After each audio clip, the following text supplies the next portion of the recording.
Good evening, everybody. Happy Wednesday.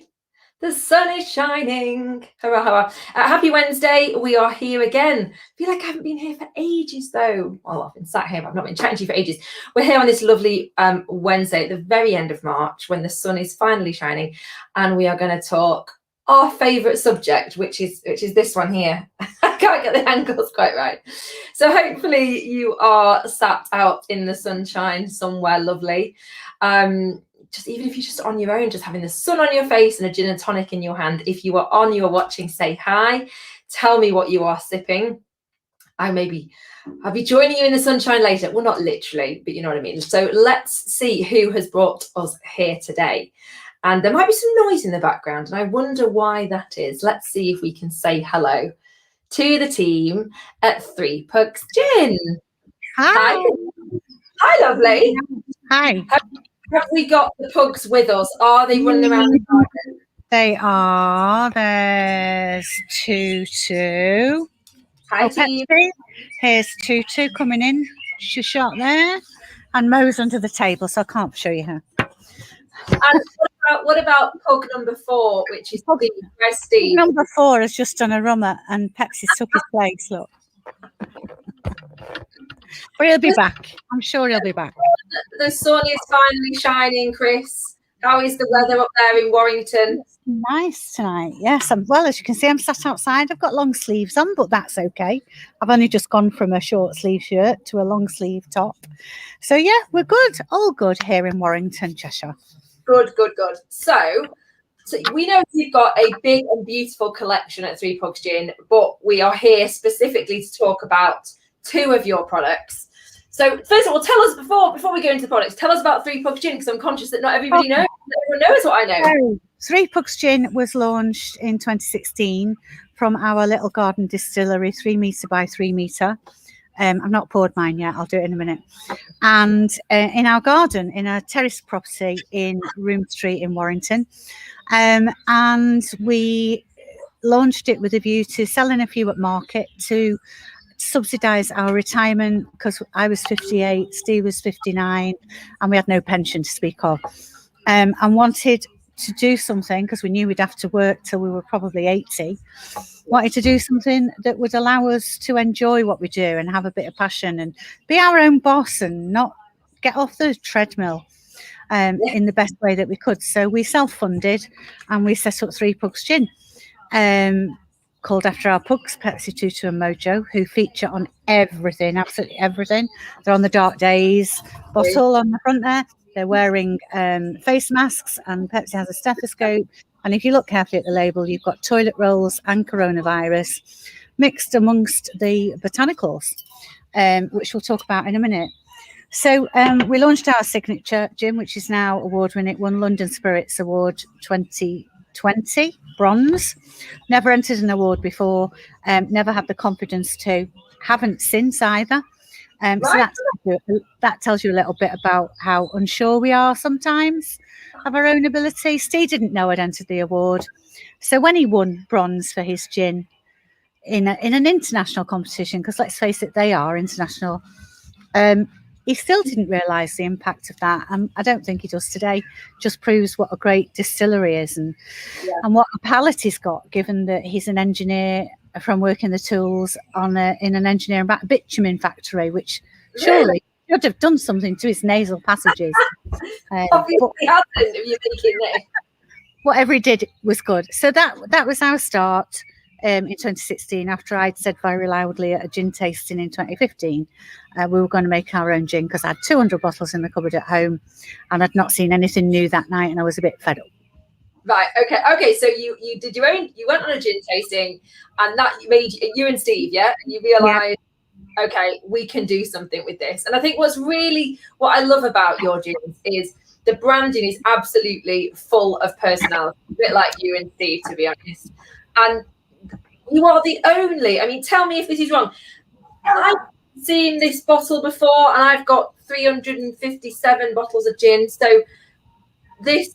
How many bottles of this type are there? Is this purpose made for you, or is this? No, it's not. We don't have any of our bottles purpose made, because that's far too expensive to do. Yeah. The tooling costs alone go into thousands and thousands of pounds. So we chose the Drunken bottle for our full strength gins. But when we developed Dark Days during lockdown, it was a case of, which bottle do we have the most of? Oh, it's a liqueur bottle. We'll have to use that. Oh yeah, of course, because your signature and the blackcurrant ones are the drunken. Are the drunken ones, and this is. We didn't have enough to use that during lockdown. So we used that one because we had more. Yeah, and it's all about being sensible and using what we've got. So let's just have a close up of the label, because I don't know if you've worked with to do the artwork, but the whole collection is an amazing looking lineup. Because I've got look, side by side, they're all different, and they are labels that make you go, what is it? This one, we did a deal with our label manufacturers because a percentage of this was going to charity. Yeah.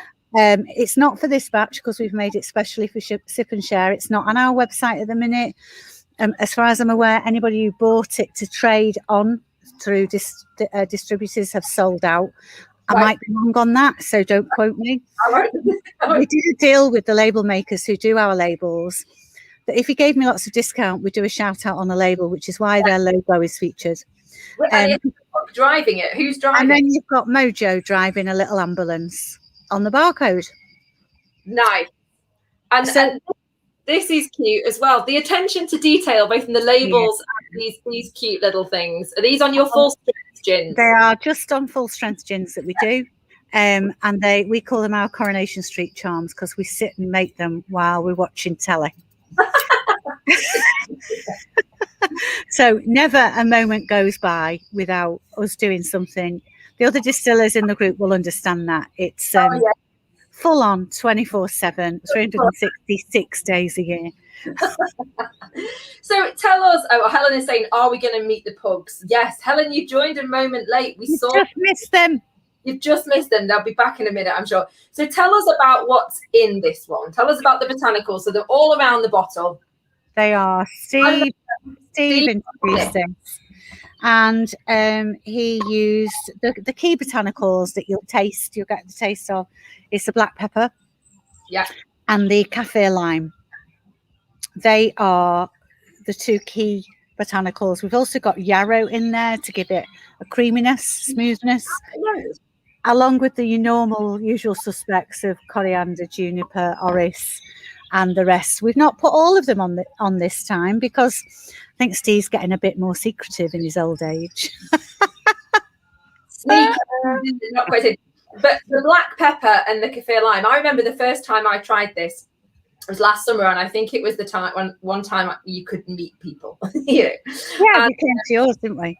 You came to us and did the amazing drop off, and then I tasted this one at my mum's, I think, in the garden, and I remember going live and just trying it, and then going live and going, oh my god! And someone quoted me on this the other day. Oh my god, this is amazing, because it really is quite different to other things because of the lime and the black pepper. And I always describe this as the gin that I want to have with a curry, but like it's a gin drinker's gin. It's not like spicy, gonna throw you off completely. But both black pepper and Steve. Steve, any comments on your Dark Days? Is he there? Only to say it's lovely. A man of many words. And you'll notice we've got the rainbow on there as well. Hidden. Oh, yeah. Looks like rainbow wings. Hidden rainbow. Botanicals on the outside. Pugs in masks. 40%. And don't forget the toilet roll. The toilet roll. I know. I remember the first time I saw that, I was like, "What is this?" So, which is out of your range? I think you really like this one, don't you, Chris? Is this the one that you talk about being? Which is your favorite? But Steve loves this one as his favorite, but I find myself always going back to our signature. I think that's my personal favorite. Orange and isn't it? Orange and basil, yeah. But he's developed a couple just recently that are absolutely off the scale. Well, I'm not going to say the flavour, but when we were chatting a couple of weeks ago, you had something in front of you. I won't describe it until you had something in front of you, of which made me go, oh my life, what is that? And you drank it, twigged it out the bottle in just my style, and you went, oh, Steve's done very well. So we will wait with bated breath as to what that's. Very well. Well, I've got to keep you in your place. It's complimentary. What's the perfect serve for both of you? How do you drink this then? Steve, when do you drink this one? What do you have it with? I just have that with a slice of lime, that's all. Yeah, I would agree with you. And tonic, yeah, just that's it. Not a straw. It's a classic. Oh, I have a straw. I always have a straw. I just have the bottle. Got my straw ready for when I do the lemon. And we've been drinking this tonic. It was given to us. It's Italian, and they brought some into the country to promote.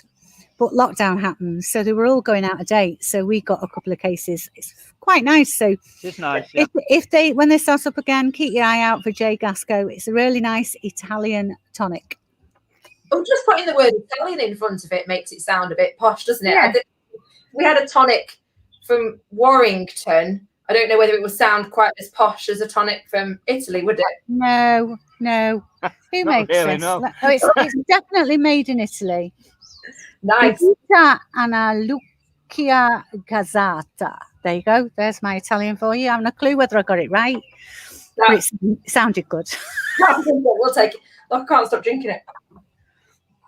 Really poured a little one as well, actually. Right, so the other one, so in this offer, so it's off a sip and share, so £37 delivered. I always have to remind everybody, delivered. We know how much delivery costs. Delivered. I want to just neck this from the bottle, this one. I've not got... We've got Dark Days and we've got Sherbet 11. Now, this is, I blame you and Steve solely, just you and Steve, for summer last year, which was great, apart from lockdown, obviously, or COVID, for the dangerous habit that I got into, which was Prosecco with this sherbety lemon inside it. Because it is so incredibly easy to drink, and it's liqueur is sweet and smooth, but it is not sweet and syrupy. And that's what I love. I know, Steve, that's really important to you in terms from a quality perspective. This is a very, very good liqueur, because we know, right, that people sometimes look at liqueurs and they're a bit like, it's a liqueur. She's doing it. But is that like an Italian fizz? So this is our new glass as well, Kate. The ones you've got stop there. We do. This is bigger. And there's no rim, so it's more elegant and slimmer. The manufacturer went out of business of yours, so we had to track an alternative down, and this is it. And it feels lighter, it feels more elegant, not got the thick rim, and it holds a half pint if ever you want to pour yourself a half pint of gin. Don't mind if I do. So I've added a double to this, and I've added half. Well, not even half. Not even half. I'm now looking around at what. There you go. I've only added that much tonic. Yeah, see this like brown. Tonic or a bit of. I don't like lemonade. It's too sweet. So either tonic or prosecco or neats for me. But if you do like your sweetness, that's two barking. Shut up. Then put lemonade in it. This was described last year in a lovely way as gin and a poison that I was very happy to drink, because prosecco with that was like summer running around the garden pretending I can do a cartwheel sort of vibe. That's what it did to me. Yes, and if you're really clever, you'll get the fizz. The fizz is there. It's very subtle, because that's why we called it lemon and sherbet fizz. The lemon comes first, then the fizz. If you want to enhance it, crush some sherbet lemon sweets up and throw it in. I saw you did this last year in one of your tasting boxes. Look, the glass is getting so much love. That glass. Well, listen, guys. I know we've got the special offer of Dark Days for you, but the glasses are on offer tonight until midnight. Ooh! They're only £4.80 instead of £6. Awesome. In our Mad March offers. That ends at midnight tonight. So if you want to bag yourself a glass, you can't do free postage with them. But if you want to bag yourself a glass or 6, then get on the website and you can get it on there. And it's £4.80 instead of £6.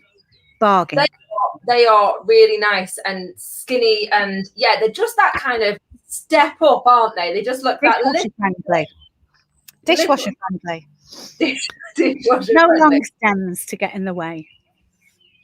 Yeah, I was looking at the bottle thinking you can't get that in the dishwasher, but you wouldn't want to be doing that anyway. No. So what's next for Three Pugs? What are you working on, Steve? What can you do? Anything? He can't tell you really. Can't tell you, but it's a stunner. Is it? Yeah. Right, here we go. Let's play Give Us a Clue. Full strength or liqueur? Full. Full. Yes! Yes, Steve. Okay, another question. Chris, think of another one. Clear or coloured? I like this game. Clear. Depending, could possibly be a cloudy one. I'm unsure at the moment. Oh, I love it. Sweet or spicy? Fruity. Okay, that was going to be my next thing. Okay, fruit. Okay. Seasonal? Question mark. More to do with mindfulness and feel good factor. Okay, so the fruit that comes to my mind. Wait a second. I've heard. What's this? I've heard. You've not heard anything. I've not told you. No, but someone told me about a fruit the other day. I wanted to say it out loud. It means something. Is the fruit symbolic? It could be in some quarters. Well, I'm glad it's not a vegetable. You're not talking about an aubergine or a peachy bottom or anything. Holy moly. No peachy bottoms and no purple aubergines. No. Got Okay, enough of that. so a calm, mindful, kind of a nod to mindfulness. Okay, so is this kind of a like coming out of the dark days thing? Is this like we've got? Yeah, I think you probably could say that. I've got a couple of. I'll let you all into a big secret. It's not a big secret because I put a post on Facebook the other day. But we lost a contract on Friday worth about 20k, which was massive disappointment. And they sent us an email on Friday night after I'd drunk half a bottle of wine. So you can imagine the reaction. So I drank the rest of the wine and opened another one, then went to bed. Okay, so you didn't open another glass of wine and then open your email, did you? No, I'd read the email, read half of the email, and shut the lid because I couldn't trust myself not to respond. Good work, Chris. So I went to bed, had a sleep, woke up a few times because you know me, Kate. I think of what's next while I'm sleeping. I think all the best ideas come while your mind is calm and settled. And I woke up in the morning, and Steve's quite used to this. At 6:30 on a Saturday, and I went, I know what we're going to do. We're going to do what I've been talking about for 6 months and do our subscription offer, which is going to be a subscription offer with a massive difference. Okay.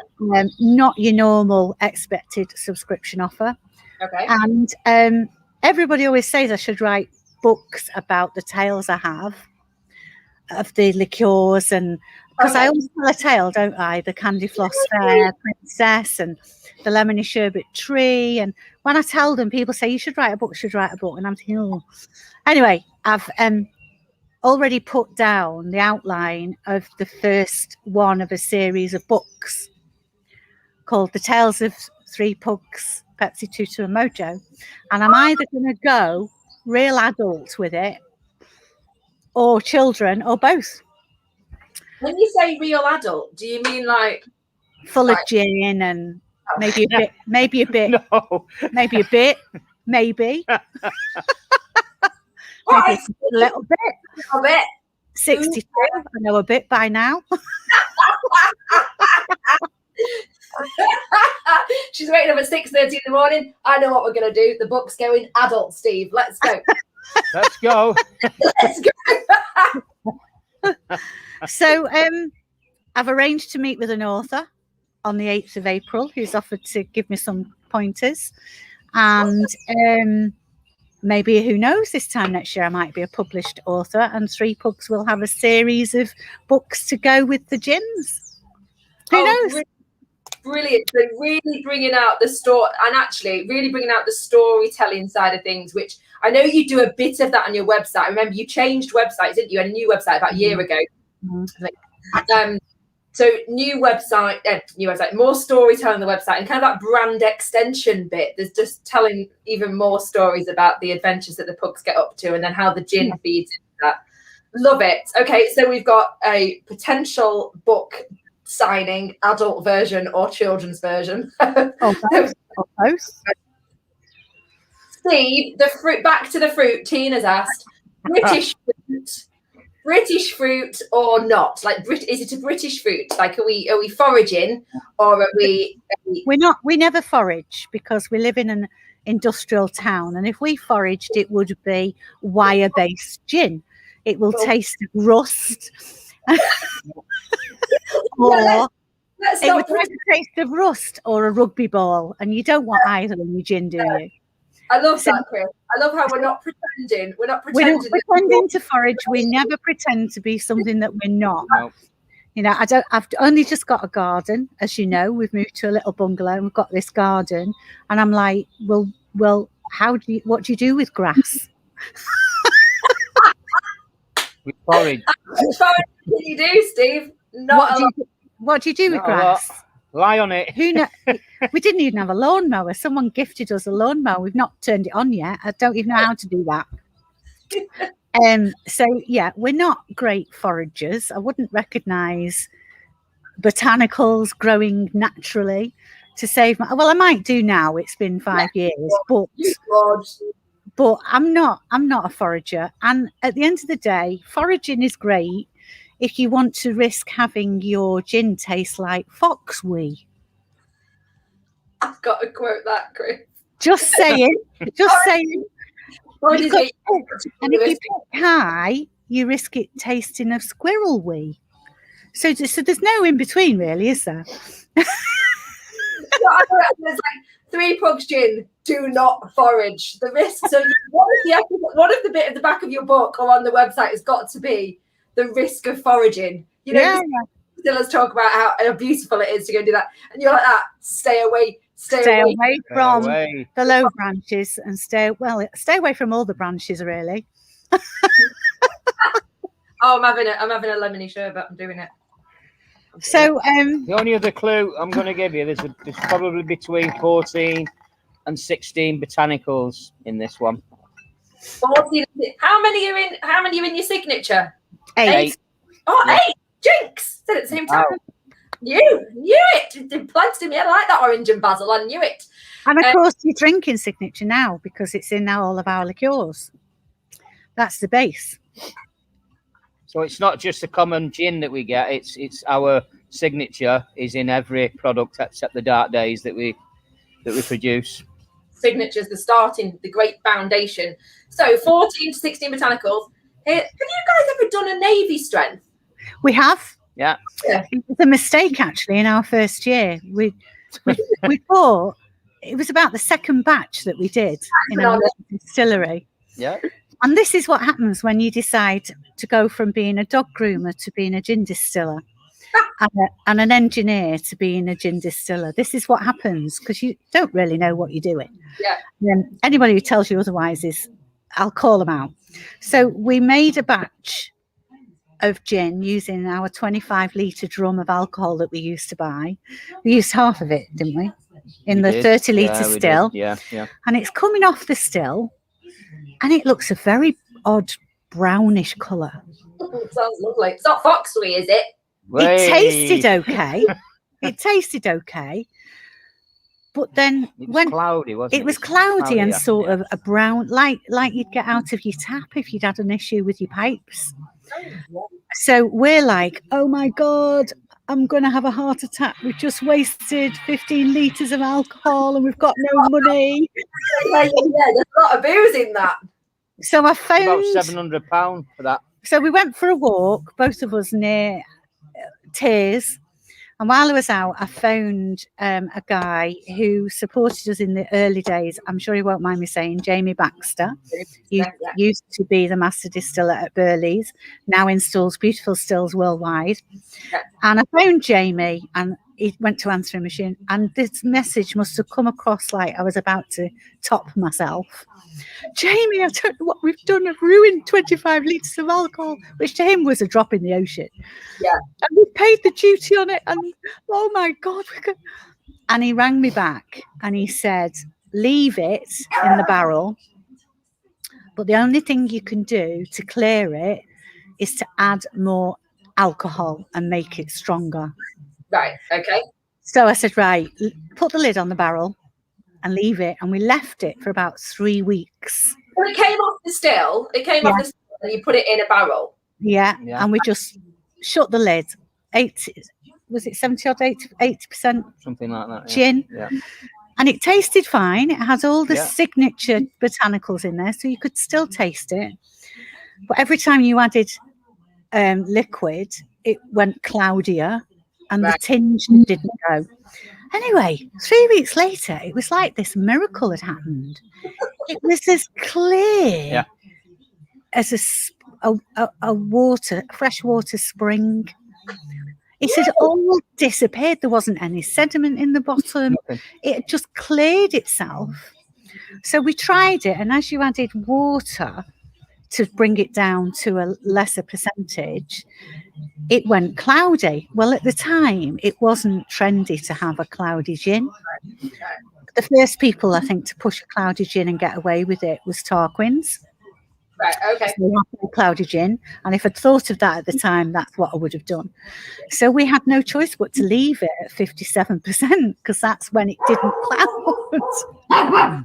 Right. So we had this batch of 20 litres that we bottled. We did a black label and called it our Navy Strength Gin. With a gold wax. With a gold wax. It looked really nice. In fact, I've still got the bottle in the cupboard. And it was the old, very original branding that wasn't quite as good as the branding we have now. And we sold it. It was 47%. 47%, sorry, not 57. But quite frankly, I thought, oh my God, what have we done? That's hilarious. So have you tried again? Good in the end. Yeah. And we worked out what we'd done. We'd not added enough water to the original alcohol. So basically the botanicals had started to burn. Right. And that's, an amateur's mistake, which is what we were at the time. And you have to make these mistakes to grow. And that's the first time I've actually told that tale in public. I've never told it. I've told that before. It's a great story. Chris, while Steve's not here, that you drank in front of me about 2 weeks ago is not what he's talking about, is it? No. So what's happening with that bottle? I can't even remember what was in that.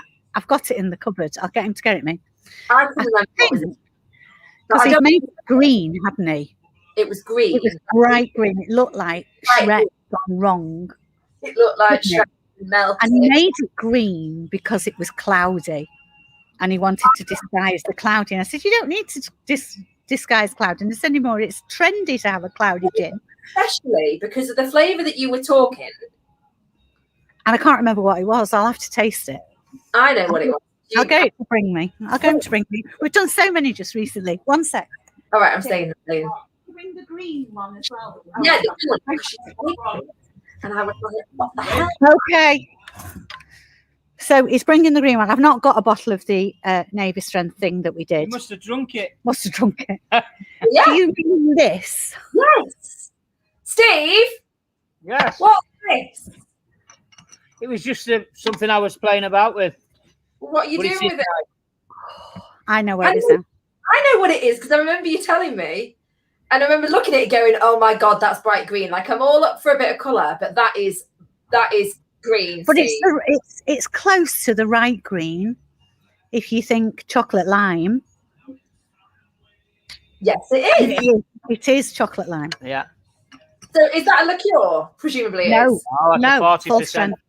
You can do it without the colour. I just thought I'd put the colour in it. Because we'd use real cloudy. Chocolate lime. The lime made it cloudy. Yeah, but I think chocolate lime that's cloudy is kind of okay. I think that as a consumer, because that is bright green. That's really nice. If you're doing a full strength gin, I would like, Steve, please, personal order, a cloudy lime and chocolate and lime cloudy. I think that would be, but like clear cloudy, so not. Yeah. I think that was cloudy when you add your tonic, almost. Yeah, there's a bit of cloud there. I love chocolate lime sweets. I've not had chocolate lime sweet for ages. Wow. I just have. Wow. You have? It's got a little peppery bit as well. Yes, it's a pepper tint as well to it. Yeah, that's gorgeous. If you ever want a group of tasters, I've got a group with loads of them in. Well, that's all we've got of that, guys. You two have just swigged from the bottle, so that's... And we've swigged from the bottle, so no one can have that one. Yeah, ours. But we've got a few there that we could use moving forward, and will use moving forward. I shall do you a chocolate lime one and send it. Don't say this. You folk, I mean, thank you, and yes, of course, but don't do it unless you're selling it. Like, let's get it out there. When we got chocolate and lime, clear, cloudy, I think that would be really, if it's as good as, thanks children, if it's as good as how you make your gins, in particular your full strength gins, then I think a proper chocolate and lime gin that's cloudy, clear cloudy, would be well worth exploring. Put a little post, put a post, Chris, can't we? Yeah. We can see, we can always do some trials. We could do some little, get 5 people to do taste testers and see what they think. Or we can do all the fun stuff, can't we? But then, I say this, Steve, you don't need any taste testers because you've got Chris that next year who knows exactly what he's doing. So that's us, guys. If you've got any questions, let us know. Chatting as they go along. The glasses. So people need to go, if they're going to go buy the glasses, ends tonight. Midnight. Let me just put your website on here. www.3pugsgin.com. You are .co.uk. UK for the glasses by midnight. But it's not free postage. Sorry, guys. The postage costs a bloody fortune. So especially when you think of the packaging. We've got to order 6 then. It's cheaper to this if you order the pack of 6, you get the discount as well. Here's Mo. Hi, Mo. Here's Mo. How old are they, Chris? How old are the Mo? We think is about 11 now. The other 2 are 9. She's got a little gilet on because she dithers and gets chest infections. A dog in a coat. Don't you? Yeah. It's a gilet. Oh, a dog in a gilet. Even better. Yeah. Mike said, did I miss why it's called 3 Pugs? Mike Tyler rather, from Charles and Mike Stilling. Yeah, look, one of them's there, Mike. Look. There she is. Hello. Dog in a coat. I'm going to go dog in a coat. Right then, so lots of exciting things coming up. Thank you for the Dark Days offer with the lemony sherbet. And we've only done 1 batch. We don't intend to do another one yet. So if you want to try the Dark Days, which is absolutely divine, then get your order in, guys. The Fair Lime, black pepper, proper gin, pretty bottle. What more do we need? When you taste it, you get pepper tingles on your tongue. I agree. And then the lime as it goes down. Delicious. And we've got to keep feeding the pugs, and we're very poor now. So get your wallets out. get ordering, feed the small dogs. That dog needs another gilet. The dog does. So that's what we're funding: a lack of foraging and a dog gilet, like a little gilet for an animal. Yes. Oh, goodness, folks. So it's supposed to be half an hour and it's 34.5 minutes. Right, folks, let's leave everybody to their lovely Wednesday evening. You know where we are. You know where you can get the offers from. So please go and take a look on the big offers section on Sip and Share, or go over to the 3 Pugs Gin website and get your glasses. And team, I will look forward to hearing and seeing more about the old chocolate and lime and the fruit that shall not be named. Whoa. I can't see my face for your drink. Sorry. Thank you. I was just showing the glass. And thank you for your company as always, you lovely, lovely Thank you for having us. We'll see everybody very soon. Happy Wednesday. Bye, bye, bye, bye, bye, bye, bye, bye. Bye. Bye.